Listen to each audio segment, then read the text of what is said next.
session to order. We are going to start tonight with staff and school highlights. So, Charlie.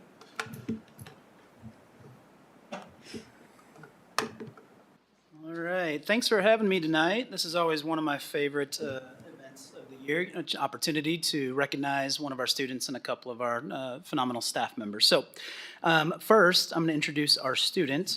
And so at this time, I'd like to introduce Lucy Stones as Washburn Rural North's Shining Star Award winner.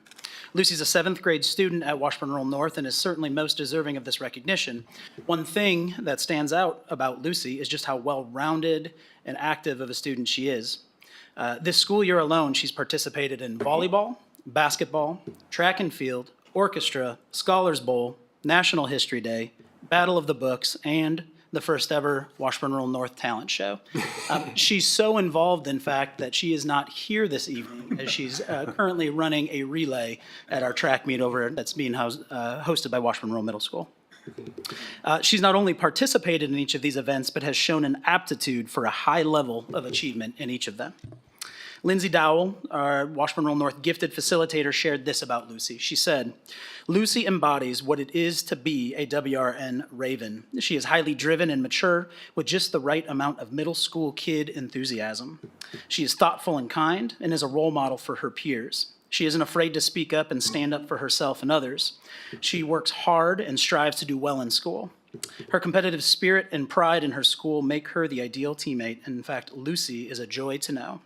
So again, through these traits and others, Lucy has been a leader among her peers in the Raven Nation. And so again, it's my pleasure to introduce Lucy Stones as the recipient of Washburn Rural North's Shining Star Award. All right, really good. All right. At this time, I'm pleased to introduce Mr. Lou Akush as our classified All-Star Award recipient. Lou serves as the lead custodian of Washburn Rural North and has done a phenomenal job keeping us up and running throughout this unique school year.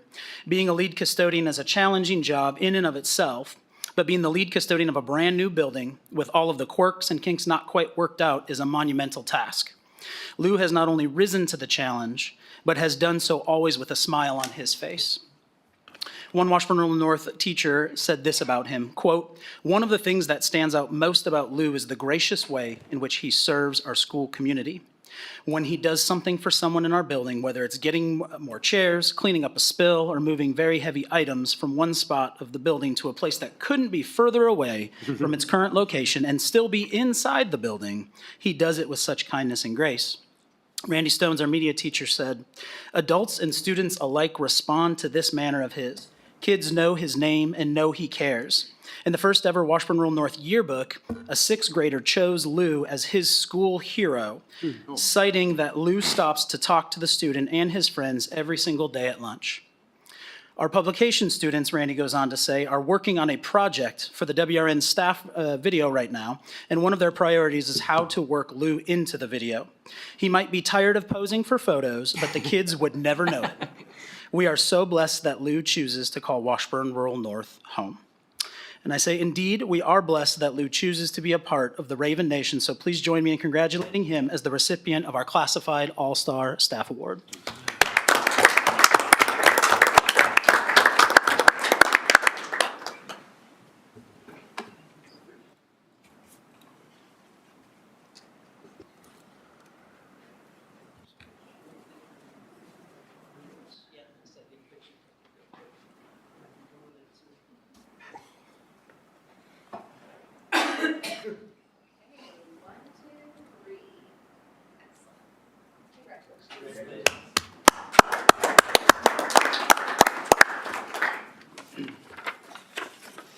All right.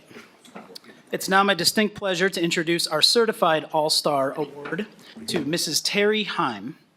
Terry was one of the first people I met when I arrived at Washburn Rural Middle School 4 years ago, and I was immediately taken by her warmth, kindness, and the genuine care in which she approached her work as a reading interventionist, working with our students with some of the greatest needs in the building.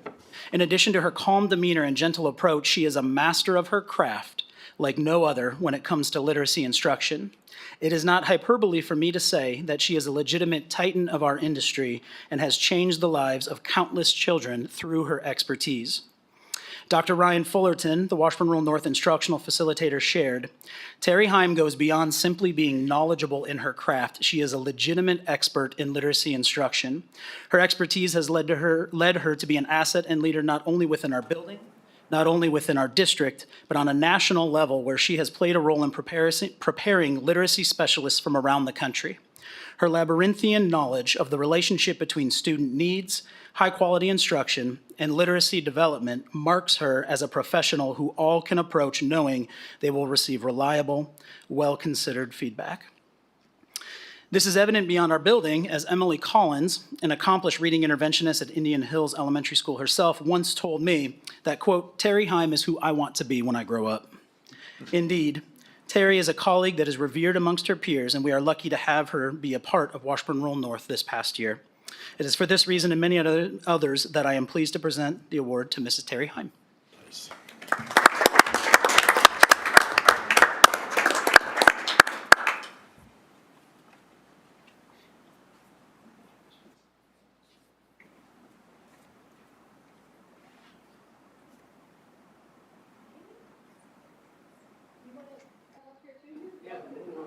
Okay.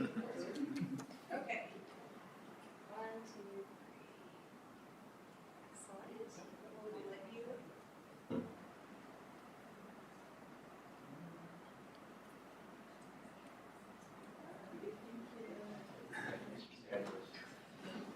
Thank you.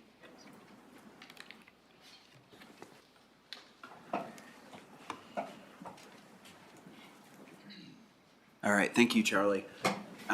We're going to move on. Is there anyone signed up? Not this evening.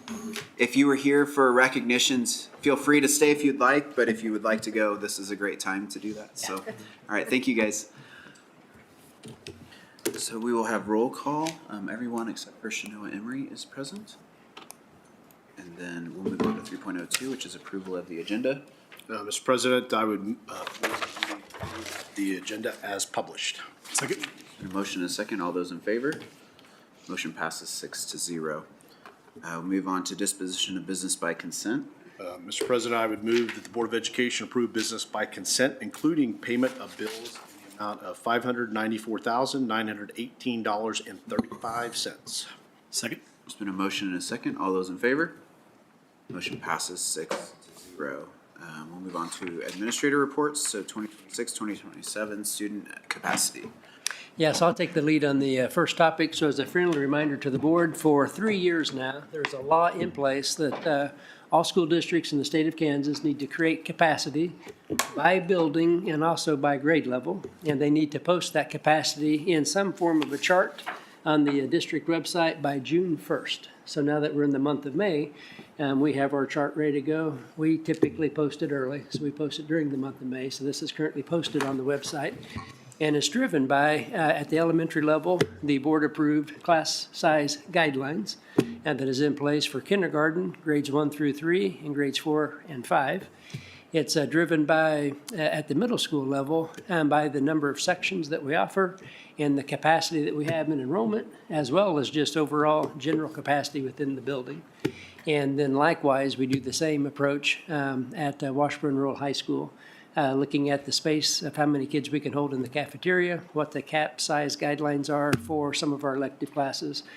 Put that all into a formula, and then we document what we have on this chart. Moving into the upcoming school year, there are just a couple of our elementary schools that will have a couple of pockets of capacity moving forward. As a Board of Education, at any point down the road, you can always take a look at capacity to see if there's any wiggle room for adjustments. For the last 3 years, they've been defined, bless you, they've been defined in the same way. So this is just an early heads up that the official process doesn't start until June 1st. We already have the chart that's available that anybody in our public can take a look at it from the website. Parents have the opportunity to express interest in other districts outside of where they reside through the month of June. And then we need to communicate back to anybody that expresses interest as a non-resident student by July 15th. And that's all governed by state statute. So this is getting to be pretty customary at this time since it's our 3rd year. So nothing new, just a friendly reminder for you all. All right, thank you, Scott. Any questions or comments? All right, we'll we'll move on to 5.02, which is early childhood updates. Good evening. Let me get plugged in. Jenny gave me the rundown how she does this every time.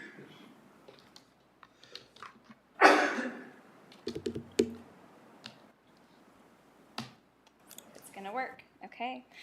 Good evening. I'm Lori Hubert. For those of you I have not met, I'm the director of our early childhood program. Thank you for having me this evening.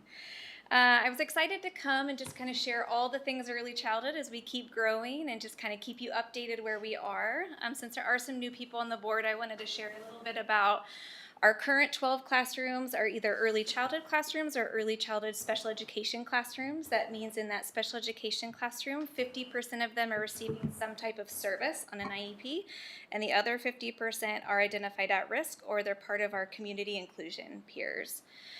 We have a range of services that we provide those early childhood students that do qualify, from coming by appointment in community settings, home-based services, or in our classroom. We have also increased our consultation services, also being able to support families when they're not in our classroom. We also provide required child find screenings, developmental screenings every month. We have increased those significantly over this year, which has also increased our number of students that we're bringing in the classroom. New this year, we added an instructional facilitator for the first time. She has been paramount to the growth that we've been able to have with our teachers and instructionally what's happening within our classroom setting. We added a new social worker and 2 new teachers. We added the 2 additional teachers over at Pauline Central. Those were 2 of our new rooms that we opened. And then we also opened the new addition with the Parents as Teachers program over at Pauline Central. Instructionally, we really have dove into that PLC framework that you kind of hear that keeps coming back up, which has been a really integral part of what we needed to do in order to do our new curriculum and new assessment tool. So it's really given the time for our teachers and our related service providers to be able to talk about students and talk about data for the first time that we have not been able to do before this year. We did do a new curriculum. High scope framework is what we use within our classrooms. It has gone really well, and the new teachers that we're about to bring on, we'll get them trained this summer so they're up and running with all of our staff as well. We also implemented a new assessment tool this year. We had a lot of new this year. The teachers were taking lots of deep breaths as we were unpacking all of this, but it has gone really well. I've been working with Michelle Seidner on really embedding that within our dashboard so it's usable data for our staff, and so that has gone really well also. This was kind of our growth trajectory as we were increasing the early childhood classrooms. The star is this year. We hit our mark kind of where we were wanting to be, which was exciting. And you'll kind of see we're going to rapidly keep adding students into our classroom. This growth just that you're seeing right here is in classroom student numbers. So they are in a seat in one of our classrooms. Things that we'll just keep kind of bringing back to the table as we really grow is the allocations of our resources, how many students are we really impacting within that classroom setting, what's the level of need of our children and families and community, and making sure we're still meeting the needs of our community and families, as well as increasing staffing and what training do we need to keep up to date with as we increase that staff. This one was probably my favorite slide because it really showed the impact that we've had over this year. So we have screened over 213 students. Those students sometimes come into our classrooms, sometimes we provide them community resources depending what they need, and we have 29 still scheduled for May, so we're going to pack them in. We have 293 active students that are enrolled somewhere within our classroom setting or coming to one of our centers for by appointment services, or we serve them in a community setting. And then total, including our 73 children we're serving through Parents as Teachers, we have kind of had an outreach of 579 students, which I think is pretty great. Our Parents as Teachers are really, you'll see some pictures there of our Parents as Teachers program, have done some really outreach kind of promoting and marketing of that Pauline Central Parents as Teachers program over there, really trying to increase and being able to try to figure out how to increase the number of students we're able to support in that community. They did a tiny Topeka where they set up little Topeka kind of like businesses in the Parents as Teachers space, and they did a dino daycare. So they were like, come bring your dinos, let's take care of them. And then we have really done a great job at our screenings of being able to catch a family that's got a baby, or we can catch a parent that's pregnant and say, hey, let me tell you about our Parents as Teachers program. You might not be ready for them to come to school, but we've got lots of other ways that we can support you at home. So coming up this next year, this is a picture of the J. Scheidler, one of the J. Scheidler schools on the bottom, and the Indian Hills classroom on the top there. So we will add 3 new classrooms next year. The first one at J. Scheidler, first one at Indian Hills, and our last 6th one at Pauline Central. We are going to add another social worker and speech and language pathologist who are hired. So one of our big impact focuses are going to be supporting just the social emotional needs of our families. We can support them a lot at school, but they have a lot of things going on at home too. So my hope with that additional social worker is to add just an additional layer of that tier 1 support, not only in our classrooms, but also for families at home. I'm going really fast, so you guys just jump in if you need it. Our goals for this upcoming year is that just continued alignment and fidelity of our curriculum and assessment tool. As you know, when you add something new, there's going to be bumps and gaps along the way, and we just keep really trying to work hard of what are we missing, what do we need to keep getting more training on, and that fidelity training will come in this next year. Identifying a tiered support within an early childhood and an early childhood special education classroom adds some difficulty of how do we really identify what's whole group, what's small group, what's individual, because it's constantly happening in an early childhood room, so really being able to articulate that. And then lastly, just continued about engagement with parents. That's a huge goal for us of really trying to identify what they need and how to support them, these young learners.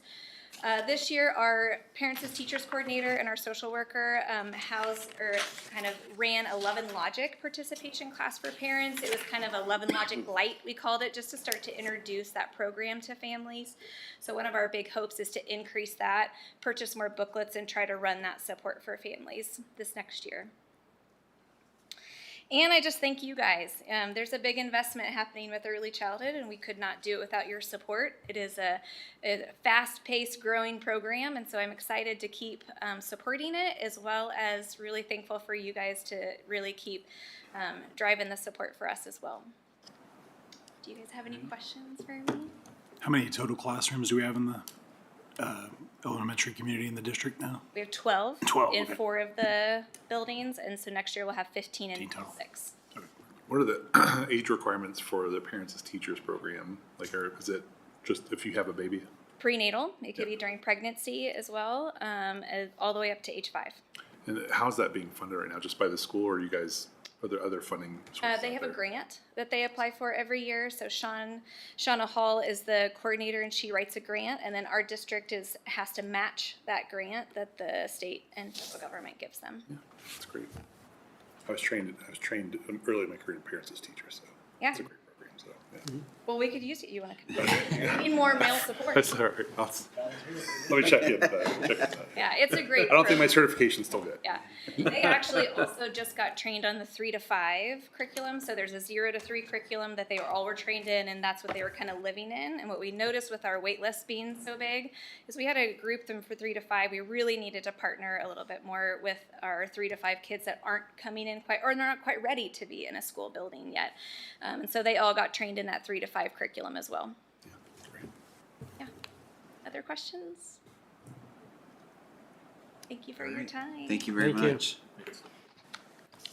Alright, we will move on to section 6, which is items for discussion. The first one up is Washburn Rural and Washburn Rural North Middle School 26-27 student handbooks.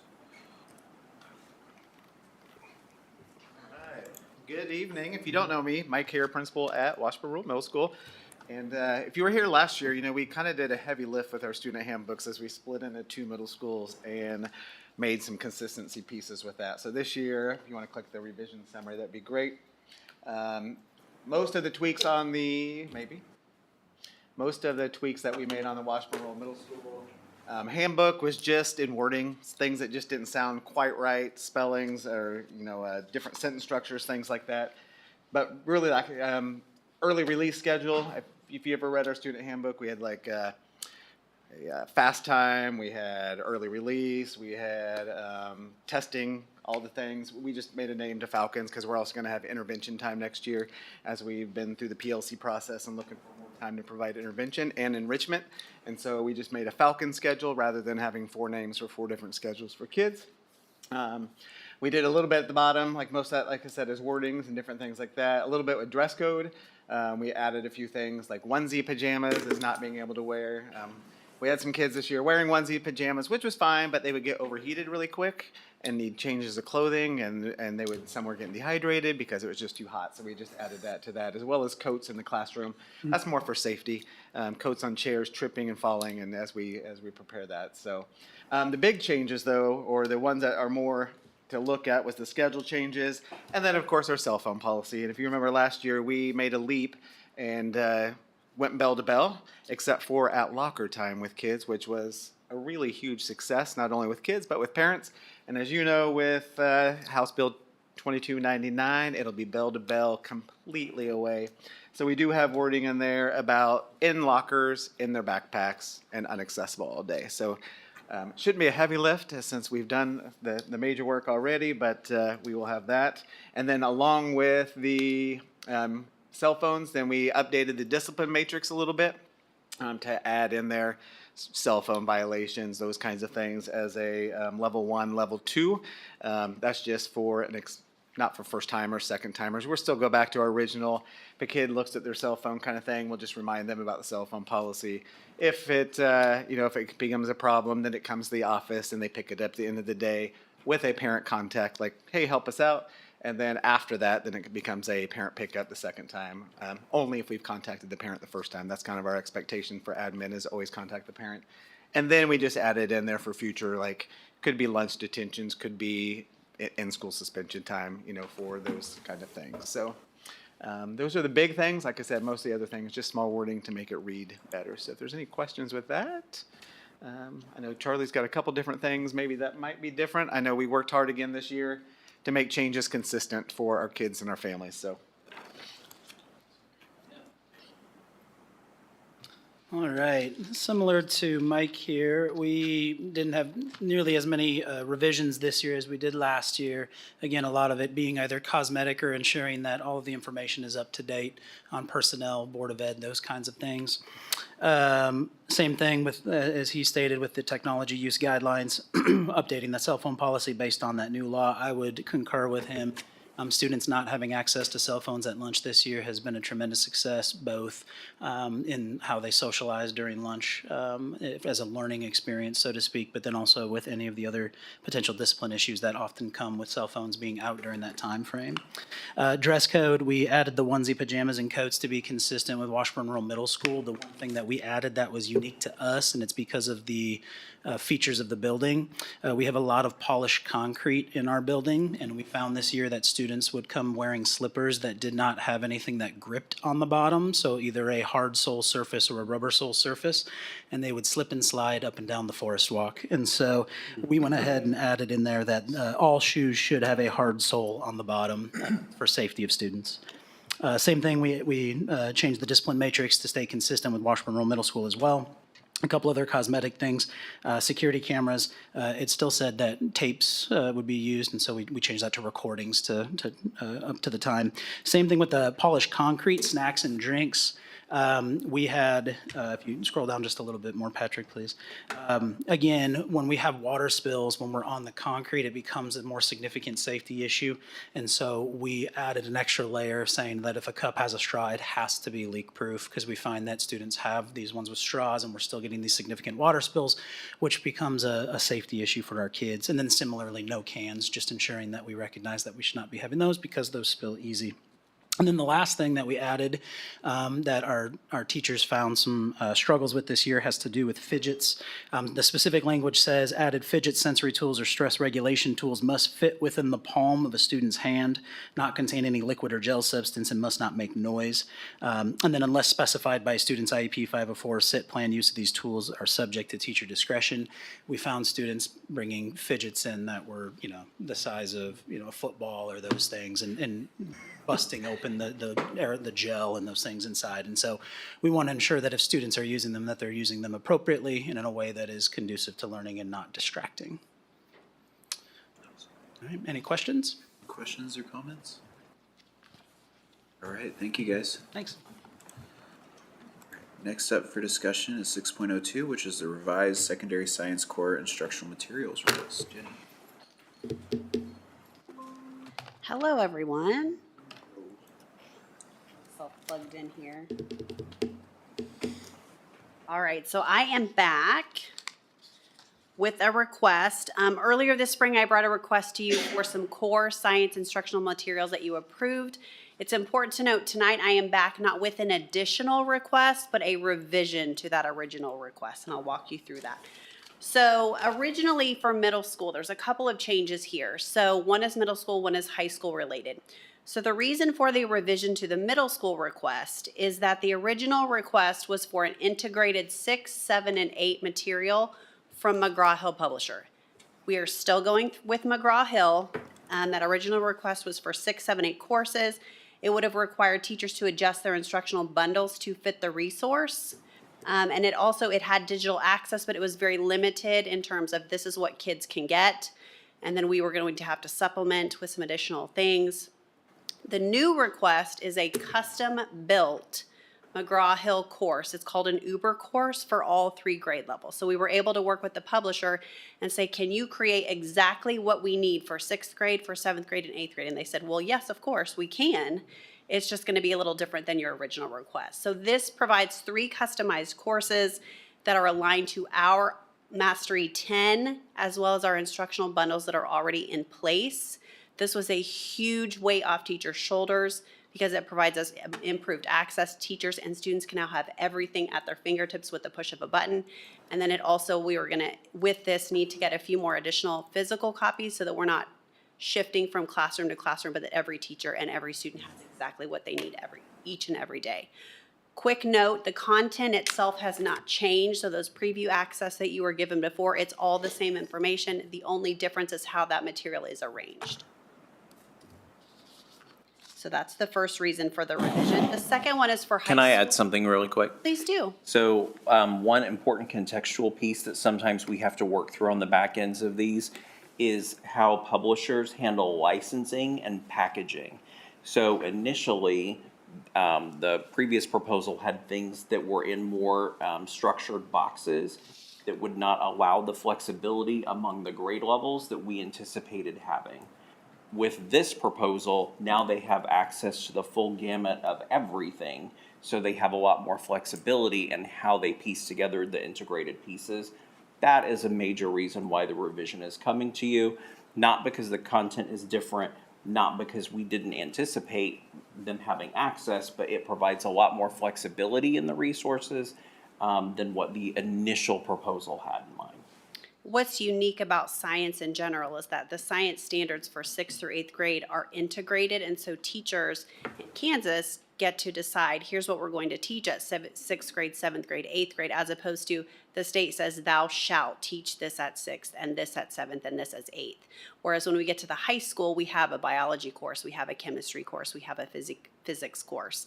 So that's a little bit unique about middle school science also, which again, that big bonus of if we can customize it ourselves as opposed to just kind of what the standard company says was really, really positive. In terms of high school, we originally requested based on our current enrollment numbers. And so when we got in final enrollment updates, we had a little bit lower student numbers in biology, but higher numbers in chemistry and physics. So that shifted our pricing a little bit. So just to show you a breakdown of the cost difference, I just put together this chart so you can see the course down the left-hand side, the original request, the revised request, and then the difference. So overall, it's an additional request of $34,617.65. So for your review this evening, I have a revised resource request, again, not a new additional request, but a revised request of $393,625.13. Just a side note, this request will come out of the district's textbook fund, and while it is higher in cost, it is still within our budget. So Questions or what comments? questions might you have?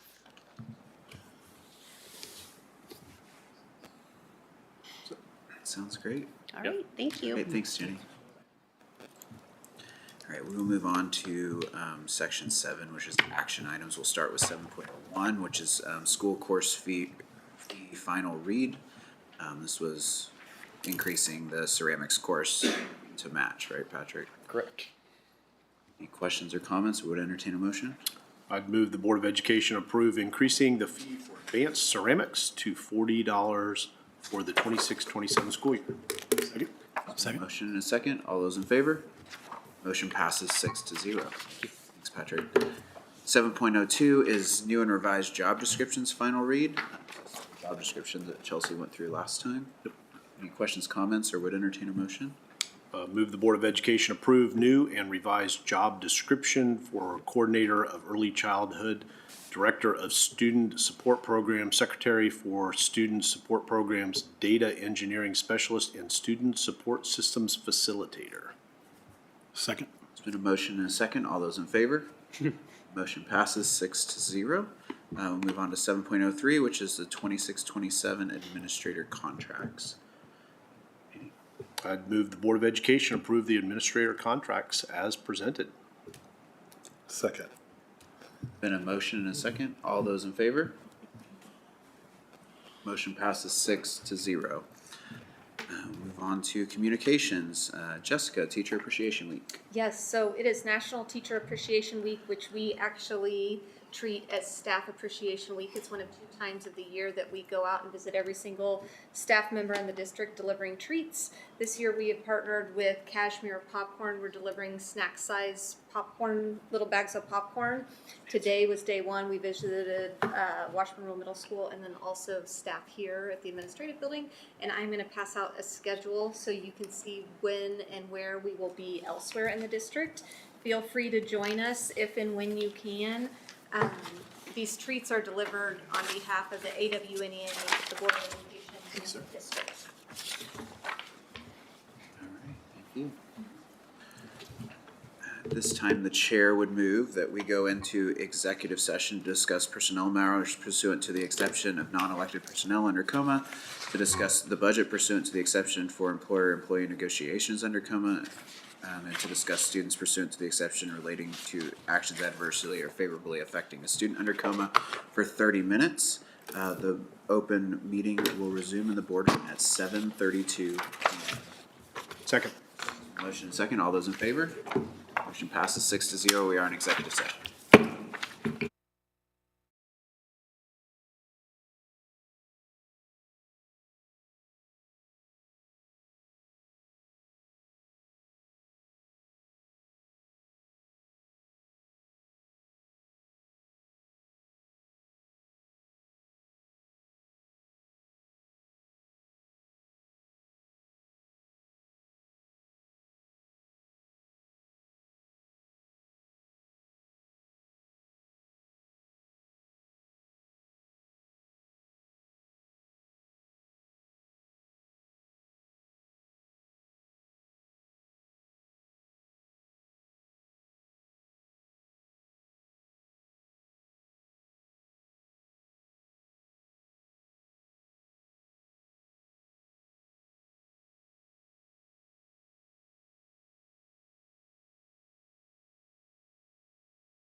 We are back in open session after being in executive session. Move to adjourn? Second? There's been a motion and a second. All those in favor? Motion passes. We are adjourned.